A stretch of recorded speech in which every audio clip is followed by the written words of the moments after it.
In the A section of the score, you will immediately spot that in bars 8 and 9 there are so-called first and second time bars, indicated by a bracket with the numbers 1 and 2.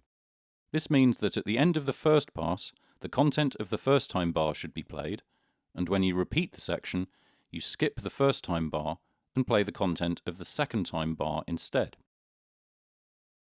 We are now using fretted notes on 3 strings. Let's look at the position numbers. As we can see, they change every 2 bars, starting with the 5th position, followed by the 3rd, the 1st, and back to the 5th. Basically, we're taking the same fretting sequence and shifting it up and down. The sequence consists of 5 notes. We start on the E string on the 5th fret with the forefinger. Next is the ring finger on the 7th fret on the A string, followed by 3 notes on the D string on the 5th, 6th, and 7th frets. The first 3 notes are quarter notes, followed by 2 eighth notes on beat 4. Let me play you the first bar so you get the idea.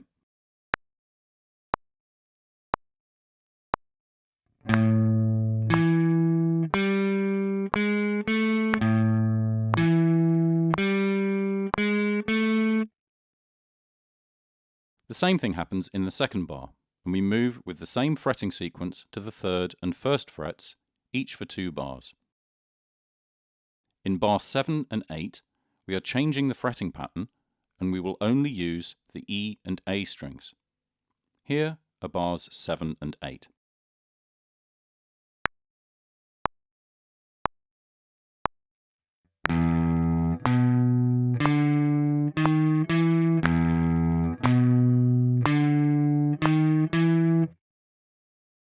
The last bar is easy to play with just 3 plucks of the open E string.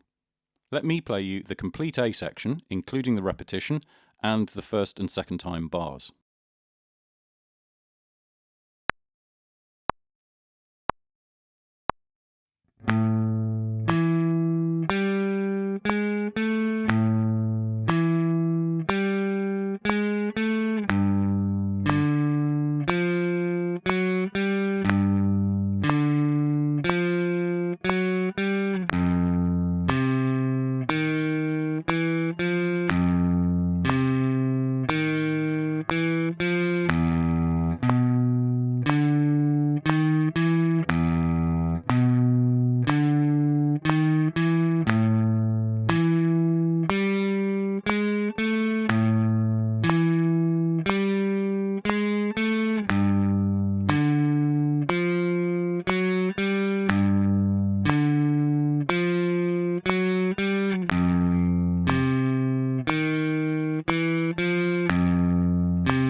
In the B section, there's a bigger leap for the right hand, as you must now switch from the E string to the D string. Again, the fretting pattern is shifted. In the first bar, you are fretting on the 1st and 3rd frets.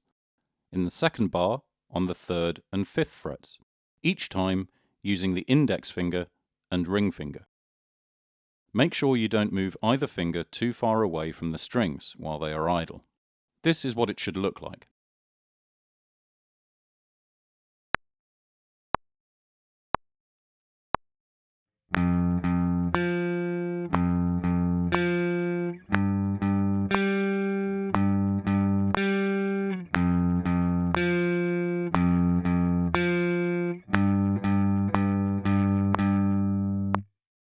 First, practice only 1 bar to get used to the fretting and strumming patterns.